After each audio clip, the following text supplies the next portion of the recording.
दोस्तों आप सभी का स्वागत है हमारे एक और नई वीडियो में। और आज की इस वीडियो में ऐसी वैकेंसी की अपडेट लेकर आए हैं जो कि institute of banking personal selection के द्वारा वैकेंसी निकाली गई है, जिसके अंदर पीओ की पोस्ट पे वैकेंसीज है।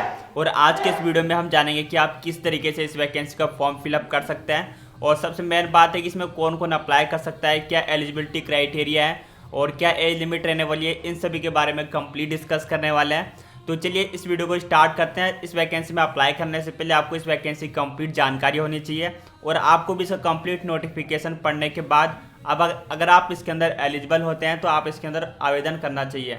ये इस वैकेंसी का कंप्लीट नोटिफिकेशन है, जिसका लिंक आपको हमारे व्हाट्सएप चैनल और टेलीग्राम पे मिल जाएगा। तो आप देख सकते हैं कि इसके एप्लीकेशन फॉर्म 7 जुलाई से स्टार्ट हो चुके हैं, लास्ट 21 जुलाई तक फॉर्म फिलअप कर पाएंगे। आप देख सकते हैं कि इसमें टोटल 54 पेज है, तो आप इसे कंप्लीट आराम से पढ़ सकते हैं। तो इस वैकेंसी के लिए जो भी इंपॉर्टेंट जानकारी है मैं आपको बहुत ही कम समय में एक वेबसाइट के थ्रू शेयर करने वाला हूँ। सबसे पहले इस वैकेंसी के डिपार्टमेंट की बात करें तो ये institute of banking personal selection के द्वारा ये वैकेंसी आपका कंडक्ट किया जाएगा। और इसके अंदर आपके यहाँ पे पीओ के पोस्ट पे यानी कि प्रोबेशनरी ऑफिसर और मैनेजमेंट ट्रेनिंग के पोस्ट पे वैकेंसीज निकाली गई है। इसके अंदर ऑल इंडिया के मेल फीमेल कैंडिडेट अप्लाई कर सकते हैं और इसके एप्लीकेशन फॉर्म ऑनलाइन ही फिल किए जाएंगे इसकी ऑफिशियल वेबसाइट के थ्रू। इसके एप्लीकेशन फॉर्म 1 जुलाई से लेकर 21 जुलाई तक फॉर्म फिलअप किए जाएंगे और इसकी ऑफिशियल वेबसाइट IBPS, आप इसकी ऑफिशियल वेबसाइट को ही विजिट कर सकते हैं। इसके इंपॉर्टेंट डेट की बात करते हैं, इसका ऑफिशियल नोटिफिकेशन 30 जून को रिलीज़ हो गया था और फॉर्म इसके 1 जुलाई से स्टार्ट है और लास्ट 21 जुलाई तक फॉर्म फिलअप कर पाएंगे। और फीस पेमेंट करने की भी लास्ट डेट आपकी 21 जुलाई रखी गई है। और इसके बाद आपके यहाँ पे कोई और भी कई सारी इंपॉर्टेंट डेट्स आ चुकी है, कब आपका एग्जाम होगा, कब इंटरव्यू होगा, इन सभी के बारे में कंप्लीट शेड्यूल आ चुका है। अब इसके एप्लीकेशन फीस की बात करें, जब आप इसके अंदर फॉर्म भरेंगे तो जनरल OBC EWS के लिए 850 रुपये फीस है, SC ST PWD कैंडिडेट के लिए 175 रुपये। अब इसके अंदर क्वालिफिकेशन की बात करें तो इसमें 2 तरह की पोस्ट है, PO और MT, जिसके लिए 6715 वैकेंसीज है। इसके अंदर सभी ग्रेजुएट पास कैंडिडेट अप्लाई कर सकते हैं, चाहे आपने अपना ग्रेजुएशन किसी भी स्ट्रीम से पास किया हो, आर्ट्स कॉमर्स साइंस कोई फ़र्क नहीं पड़ता है, बस आपके पास ग्रेजुएशन कंप्लीट होना चाहिए। और इसके अंदर एज लिमिट की बात करें तो आपकी एज 20 से लेकर 30 साल के बीच में है और जो आपकी एज है 1 जुलाई 2026 तक कैलकुलेट करी जाएगी। और इसके अलावा OBC SC ST कैंडिडेट को एज में एक्स्ट्रा रिलैक्सेशन भी दिया जाएगा as per government rule. Selection process, सबसे पहले आपका प्राइमरी एग्जाम होगा, उसके बाद मेन एग्जाम, फिर personality test, interview, document verification, medical examination के बाद फाइनली आपका सिलेक्शन किया जाएगा। और अब बात करते हैं कि आपको इसमें किस तरीके से फॉर्म फिलअप करना है, तो मैं आपको लाइव अप्लाई करके बताना हूँ, रजिस्ट्रेशन से लेकर प्रिंट तक। आपको इस वीडियो को लास्ट तक जरूर देखना है, बिना स्किप करे। अगर आप एक भी स्टेप को मिस कर देते हैं तो आपका फॉर्म रिजेक्ट होने के चांस कहीं ज़्यादा बढ़ जाते हैं। तो सबसे पहले इस वेबसाइट का लिंक आपको हमारे व्हाट्सएप चैनल पर मिल जाएगा। जैसे आप उस पर क्लिक करेंगे तो आपके सामने कुछ इस तरह का इंटरफेस आ जाएगा। यहाँ पर आपको सभी इंपॉर्टेंट डेट्स दिख रही है और वैकेंसी का नाम PO और MT 2 तरह की पोस्ट है। तो सबसे पहले आपको यहाँ पर, अगर आप पहली बार इस वेबसाइट के थ्रू फॉर्म फिलअप कर रहे हैं तो आपको यहाँ पर क्लिक है टू न्यू रजिस्ट्रेशन आइकन पे क्लिक करना है। अगर आपने पहले भी कभी फॉर्म भरा या रजिस्ट्रेशन कर रखा है तो आपको यहाँ पर लॉगिन पे क्लिक करना है। तो सबसे पहले हम यहाँ पर रजिस्ट्रेशन कर लेते हैं, इस पर आपको क्लिक करना होगा। अब यहाँ पर आपको हर चीज़ को 2 बार फिल करना है वेरीफाई करने के लिए। तो सबसे पहले आपको यहाँ पर अपना फर्स्ट नेम लिख देना है और उसके बाद दोबारा कन्फर्मेशन में आपको दोबारा फर्स्ट नेम लिखना है। और फिर इसके बाद आपका अगर मिडिल नेम है तो आप लिख सकते हैं, अदरवाइज आप छोड़ सकते हैं। और इसके बाद यहाँ पर लास्ट नाम लिखना है, आपको दोबारा से आपको कंफर्म करना है लास्ट नेम। इस तरीके से आपका यहाँ पे नाम ऑटोमेटिक नीचे जो फुल नेम में आपको दिख जाएगा और जो आपका नाम है वो 10th की मार्कशीट के अकॉर्डिंग होनी चाहिए। और फिर इसके बाद नीचे स्क्रॉल करना है और यहाँ पर you have the change your name, कि आपने कभी अपना नाम चेंज किया है। अगर चेंज किया है तो यस पे क्लिक करेंगे और न्यू नाम लिख देंगे। अगर आपने नहीं किया है तो सिंपल आपको नो पे रहने देना है। इसके बाद यहाँ पर आपको मोबाइल नंबर फिल कर देना, फिर 10 डिजिट का मोबाइल नंबर लिखना है और दोबारा से कन्फर्मेशन मोबाइल नंबर देना है। और इसके बाद अगर आप एक कोई अल्टरनेटिव लैंडलाइन नंबर देना चाहते हैं तो दे सकते हैं, अदरवाइज ये आप छोड़ भी सकते हैं, ये ऑप्शनल है। और इसके बाद I confirm mobile number belong to, ये क्या आपका नंबर है या फिर पेरेंट्स का नंबर है, ये आपको बता देना है। अगर आपका खुद का है तो सेल्फ पे क्लिक करेंगे, अगर पेरेंट्स का तो पेरेंट्स वाले आइकन पे क्लिक कर देंगे। इसके बाद यहाँ पर आपको ईमेल आईडी फिल कर देनी है। ईमेल आईडी जो आपका एट से पहले जो यूज़र नेम होता है वो यहाँ पे फिल करना है और @ यहाँ पर ऑटोमेटिक लगा हुआ है। इसके बाद डोमेन को सेलेक्ट करना है, यहाँ पर gmail.com को आपको सेलेक्ट करना है। इसके बाद अपना यूज़र नेम और @gmail.com या वो पूरा कंप्लीट यहाँ पे लिखना है। इसके बाद यहाँ पे सिक्योरिटी कोड को फिल कर देना है और 7 नेक्स्ट पे क्लिक करना है। अब इसके बाद यहाँ पे वेलिडेशन वाला ऑप्शन आएगा। अब यहाँ पे OTP वेरिफिकेशन करना है। तो सबसे पहले आपको यहाँ पे एक सिक्योरिटी कोड यहाँ पे फिल कर देना है और इसके बाद सेंड OTP वाले आइकन पे क्लिक करेंगे और इसी तरीके से आपको दोबारा कैप्चा फिल करना है और सेंड OTP पे क्लिक करना है। तो दोनों पे मोबाइल नंबर और जीमेल पे OTP चल जाएगा और आपको यहाँ पर OTP सेक्शन में OTP फिल करके वेरीफाई OTP पे क्लिक करेंगे। अभी हमारा यहाँ मोबाइल नंबर वेरीफाई हो चुका है। आप देख सकते हैं कि मोबाइल नंबर वेरीफाइड लिखा हुआ गया है। तो इसी तरीके से आपको जीमेल पे जो OTP जाएगा यहाँ पे OTP डाल के वेरीफाई पे क्लिक कर देना है। अगर आपके जीमेल पे OTP नहीं मिलता है तो आपको इस वेबसाइट को दोबारा से रिफ्रेश कर लेना है और फिर दोबारा से आपको यहाँ पर कैप्चा फिल के OTP को रिसेंड करना है, तब आपके जीमेल पे OTP आ जाए। क्योंकि काफ़ी बार ऐसी प्रॉब्लम होती है कि जीमेल पे OTP जाता ही नहीं है। तो आप वेबसाइट को रिफ्रेश करके दोबारा से आप जीमेल पे आप OTP सेंड कर सकते हैं। तो हमारे यहाँ ईमेल आईडी वेरीफाई हो चुका है। अब इसके बाद आपको नेक्स्ट पे क्लिक करना है। नेक्स्ट पे क्लिक करने के बाद अब यहाँ पे आपको फ़ोटो और सिग्नेचर को अपलोड करना है।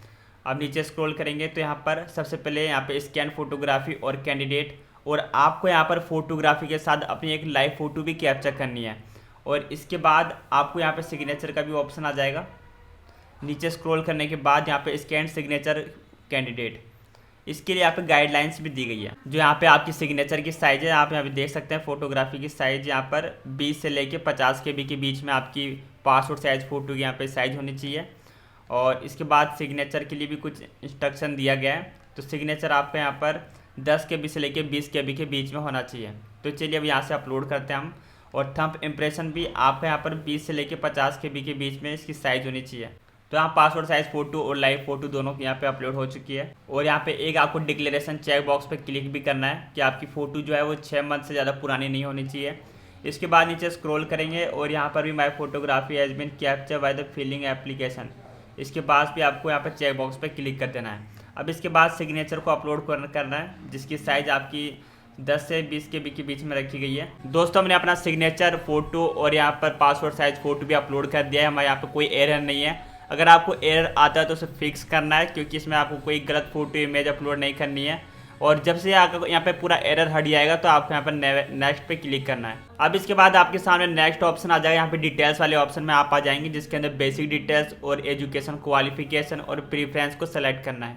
तो चलिए इसकी डिटेल्स को फिल करते हैं। सबसे पहले आपको यहाँ पे कैटेगरी को सेलेक्ट करना है। आप जिस कैटेगरी से बिलोंग करते हैं, यहाँ पर जनरल, OBC, जो नॉन क्रीमिलियर, SC ST से बिलोंग करते हैं तो उसे यहाँ पे सेलेक्ट करना है। तो यहाँ हम जनरल से फॉर्म फिलअप करने वाले हैं। जनरल को सेलेक्ट करेंगे। इसके बाद डिटेल्स ऑफ डिसेबिलिटी, अगर आपके पास कोई डिसेबिलिटी है तो आपको, अगर आप विकलांग है तो यस पे क्लिक करेंगे। यस पे क्लिक करने के बाद यहाँ पे टाइप ऑफ डिसेबिलिटी में आपको यहाँ पर बताना है और कंप्लीट डिटेल्स देनी है। अगर आप यहाँ पे विकलांग नहीं है तो सिंपली नो पर क्लिक करेंगे तो आपको कोई भी डिटेल्स नहीं देनी पड़ेगी और आगे बढ़ जाना है। और फिर इसके बाद पूछा गया कि आपको लिखने में कोई डिफ़िकल्टी है, तो आप यस और नो में आंसर देंगे तो सिंपली नो पर क्लिक कर देंगे। और फिर इसके बाद पूछा गया कि आपके पास कोई एक्सपीरियंस गवर्नमेंट या पब्लिक सेक्टर में अंडरटेकिंग इंक्लूडिंग नेशनलाइज्ड बैंक के अंदर, तो यस और नो में इसका आंसर देना है। और सिंपली हम यहाँ पर नो पे क्लिक करेंगे और यहाँ पर एक्स सर्विसमैन की डिटेल्स देनी है कि अगर आप एक्स सर्विसमैन है तो यस पे क्लिक करेंगे, अदरवाइज नो पे क्लिक करना है। और फिर इसके बाद नीचे स्क्रॉल करेंगे। फिर do you belong religion minority community, अगर आप माइनर कम्युनिटी से बिलोंग करते हैं तो यस पे, अदरवाइज नो पर क्लिक करेंगे। इसके बाद यहाँ पे CWE या CRP अपेयर डिटेल्स, सिंपली यहाँ पर नो पर क्लिक कर देंगे और इसके बाद नीचे स्क्रॉल करना है। इसके बाद डिटेल्स अप्रेंटिसशिप, अगर आपके पास कोई बैंक के द्वारा कोई अप्रेंटिसशिप है तो यस पे क्लिक करेंगे, अदरवाइज नो पर क्लिक करना है। यस पे क्लिक करने के बाद उनकी डिटेल्स देनी है, जैसे कि सिलेक्ट बैंक को सिलेक्ट करना है, कितने मतलब पीरियड को सिलेक्ट करना है कि कब से कब तक आपने काम किया है, इस तरीके से आपको सेलेक्ट करना होगा। और फिर नेशनलिटी यहाँ पे सिटीजनशिप में आपको इंडिया पे सेलेक्ट करना है। इसके बाद एग्ज़ाम सेंटर डिटेल्स को यहाँ पर आपको फिल करना है। अब यहाँ से अपने स्टेट को सेलेक्ट करना है, जिस स्टेट में आप एग्ज़ाम देना चाहते हैं तो उसका कोड आ जाएगा। इसके बाद उस स्टेट में आपके जितने भी एग्ज़ाम सेंटर है वो उन डिस्ट्रिक्ट का नाम आ जाएगा। यहाँ पे आपको दो एग्ज़ाम सेंटर चूज़ करना है, मतलब 2 एग्ज़ाम सेंटर प्रीफ्रेंस है आपका, प्रीलिमिनरी का और मेन एग्ज़ाम का भी आपको अभी सिलेक्ट करना पड़ेगा प्रीफ्रेंस। यहाँ पे आप डुप्लीकेट नहीं कर सकते हैं तो हमको अलग अलग चूज़ करना पड़ेगा, तो हम यहाँ पे अलग अलग चूज़ कर देते हैं। अब इसके बाद ID प्रूफ डिटेल्स, इस चेक बॉक्स पे आपको क्लिक करना है और इसके बाद यहाँ पर आप pan card, passport size photo, voter ID card या बैंक की फ़ोटो, इनमें से कोई भी डॉक्यूमेंट आप दे सकते हैं। सबसे बेस्ट है कि आप आधार कार्ड यहाँ पर दे दिए और यहाँ पर उसका आधार कार्ड का जो आपका 12 डिजिट का नंबर है वो आपको यहाँ पर एंटर कर देना है। इसके बाद यहाँ पे पर्सनल डिटेल्स के अंदर अपनी डेट ऑफ बर्थ को सेलेक्ट करनी है यहाँ पे अपनी डेट ऑफ बर्थ को सिलेक्ट करने के बाद नीचे स्क्रॉल करना है, आपकी एज कैलकुलेट होकर आ जाएगी और फिर दोबारा से अपने जेंडर को सिलेक्ट करना है, मेल फीमेल। अब यहाँ पे मैरिटल स्टेटस बताना है, अगर आपकी शादी हो गई है तो आपको मेरिट पे, अगर शादी नहीं हुई तो अनमेरिड पे क्लिक करना है। इसके बाद आधार कार्ड नंबर यहाँ पर आपको फिल कर देना है और फिर do have the twin brothers, क्या आप कोई जुड़ा भाई बहन है तो आपको येस और नो में इसका आंसर देना है, नहीं है तो सिंपली नो पर क्लिक करेंगे। और इसके बाद यहाँ पर फादर का नाम लिख देना है, अपने को फुल फादर का नाम और यहाँ पे मदर का नाम लिख देना है। और फिर यहाँ पे दोबारा से कंफर्मेशन के लिए अपने फादर का नाम और फिर कंफर्मेशन के लिए अपने मदर का नाम लिख देना है। इसके बाद स्क्रॉल करेंगे, फिर यहाँ पर एक डिक्लेरेशन मिल जाएगा, जो भी आपका फादर का नाम है वो सभी आपके डॉक्यूमेंट के अकॉर्डिंग है, तो आपको यस पे यहाँ क्लिक कर देंगे। और इसके बाद अब यहाँ पे आपको एड्रेस को फिल करना है, जो आपकी एड्रेस है 3 बॉक्स में अपने एड्रेस को फिल करना है। इसके बाद यहाँ से अपने स्टेट को सेलेक्ट करना है, इसके बाद डिस्ट्रिक्ट को सेलेक्ट करेंगे। इसके बाद अपने एरिया का पिन कोड यहाँ पे आपको फिल कर देना है। और अगर आपका यहाँ पर करस्पॉन्डिंग एड्रेस और परमानेंट एड्रेस सेम है तो आपको इस चेक बॉक्स पे क्लिक करना है, तो जो भी आपने ऊपर फिल किया होगा ऑटोमेटिक नीचे फिल हो जाएगा। और फिर यहाँ पे choose address for the GST invoice, दोनों में से किसी भी एड्रेस को आप चूज़ कर सकते हैं। और इसके बाद जो आपकी एप्लीकेशन फ़ीस लगेगी वो आपको अमाउंट शो हो जाएगा, 850 रुपये एप्लीकेशन फ़ीस लगने वाली है। इसके बाद वैलिडेट योर डिटेल्स पे क्लिक करेंगे, जब तक आपके सभी एरर यहाँ पे कंप्लीट नहीं होते, यानी कि आप सभी बॉक्स को जब फिल नहीं कर देते हैं तब तक ये आपको एक यहाँ पर 1 मोर एरर आपको इस तरीके से शो होगा। वैलिडेट करने पर जब आपके सारी डिटेल्स फिल हो जाएंगे तो आपको सेव एंड नेक्स्ट पे क्लिक करना है। अब यहाँ पे एजुकेशन, क्वालिफिकेशन और एक्सपीरियंस वाली डिटेल्स ओपन हो चुकी है। तो इसमें जो क्वालिफिकेशन मांगा गया है इसमें ग्रेजुएशन तक मांगा गया है, तो इसमें आपको 10th की और ग्रेजुएशन की मार्कशीट को अपलोड करना कंपलसरी है। बाकी आप पोस्ट ग्रेजुएशन, कोई प्रोफेशनल डिग्री है कंप्यूटर से रिलेटेड, वो भी आप यहाँ पे ऐड करना चाहते हो ऐड कर सकते हो, वो कंपलसरी है। तो जल्दी से हम यहाँ पे 10th की डिटेल्स को अपलोड करेंगे। तो सबसे पहले नेम ऑफ बोर्ड और यूनिवर्सिटी, यानी कि आपने अपना जो भी 10th जिस बोर्ड से अपना किया है तो उस बोर्ड का नाम लिखना है। इसके बाद आपको यहाँ पर पासिंग ईयर को सेलेक्ट करेंगे और यहाँ आपको परसेंटेज बतानी है कि आपकी कितनी परसेंटेज बनी थी। और इसके बाद यहाँ पे ग्रेजुएशन वाली डिटेल्स को ऐड करेंगे, तो यहाँ पर आपने जिस यूनिवर्सिटी से अपने यहाँ पर ग्रेजुएशन किया है वो आपको यहाँ पे लिख देना है। और फिर इसके बाद यहाँ पे डिग्री को सेलेक्ट करना है कि आपने कौन सी डिग्री करी है, यहाँ पर bachelor of science, commerce, arts या फिर BCA किया है तो वो भी ऐड कर सकते हैं। और इसके बाद यहाँ पर सब्जेक्ट को यहाँ पे चूज़ करना है, तो यहाँ पर एक सब्जेक्ट ही है तो आप इसे चूज़ कर लेंगे। और इसके बाद आपको पासिंग डेट यहाँ से सेलेक्ट करनी है और इसके बाद यहाँ पर आपकी टोटल कितनी परसेंटेज बनी थी वो भी आपको यहाँ बता देना है। इस तरीके से आपको 10th और ग्रेजुएशन की डिटेल्स को ऐड कर लेनी है। और इसके बाद नीचे स्क्रॉल करना है, तो यहाँ पूछा गया do have the operator and working knowledge in the computer system, क्या आपको कंप्यूटर की नॉलेज है, तो आपको यस पे क्लिक कर देना है। और इसके बाद यहाँ पे डिटेल्स ऑफ कंप्यूटर नॉलेज की आपके पास सर्टिफिकेट है या फिर डिप्लोमा या डिग्री है या फिर study high school, college, institute, आपने कोई ना कोई डिग्री कंप्यूटर की करी होगी। अगर आपने नहीं किया तो सिंपली आपको यहाँ पर नो पर क्लिक करना है, लेकिन आपके पास ज़्यादा चांस होगी कोई ना कोई कंप्यूटर की डिग्री होगी तो आपको यस पे क्लिक कर देना है। तो हमने यहाँ पे डिग्री इन हमारे पास कंप्यूटर की डिग्री है तो हमने डिग्री को सेलेक्ट कर लिया है। यहाँ पर वर्किंग एक्सपीरियंस डिटेल्स, अगर आपके पास कोई एक्सपीरियंस है तो आप बता सकते हैं, सिंपली नो पर क्लिक कर देंगे। इन दोनों में आपको सिंपली यहाँ पर नो पे क्लिक कर दिया। आपका पहला बटन डिसेबल है और दूसरे वाले के अंदर आपको कोई अवार्ड वगैरह मिला है तो आप सिंपली आपको नो पर क्लिक करना है। और इसके बाद नीचे स्क्रॉल करेंगे, अब यहाँ पर आपको लैंग्वेज को सेलेक्ट करना है। तो आप यहाँ पे लैंग्वेज के अंदर आपको कौन कौन सी लैंग्वेज आती है, सबसे पहले हम यहाँ पे हिंदी को चूज़ कर लेते हैं।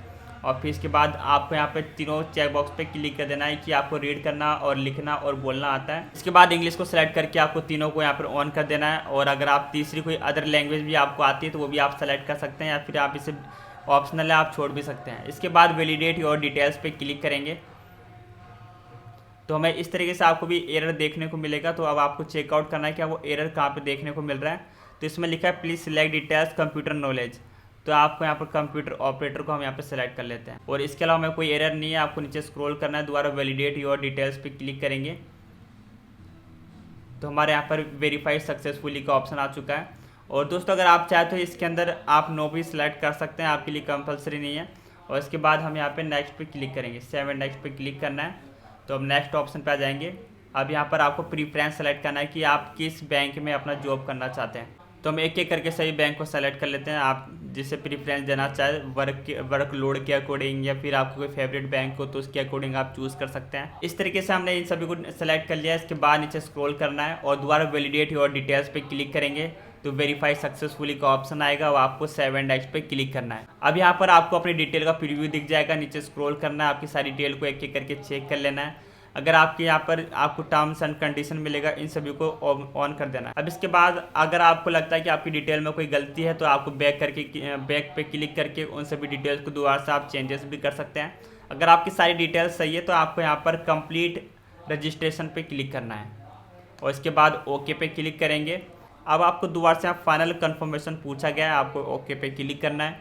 अब यहाँ पे भी आपको कोई डॉक्यूमेंट अपलोड करना है, जैसे कि थंब इम्प्रेशन और हैंड रिटन डिक्लेरेशन, और इसके बाद 10th की मार्कशीट, और इसके बाद I confirm return declaration 10th standard according relevant सभी सब्जेक्ट है, और फिर आई एग्री पे क्लिक करना है और फिर यहाँ पे कैप्चा को फिल करके आपको सबमिट पर क्लिक करना है। तो हमने यहाँ पे सभी डिटेल्स को अपलोड कर दिया है और इसके बाद agree to connect DigiLocker fetch my details, आप ये इस पर भी क्लिक कर सकते हैं। अगर आप इसे फेच नहीं करवाना चाहते हैं, सिंपली नो पर भी क्लिक करके आगे बढ़ जाएंगे।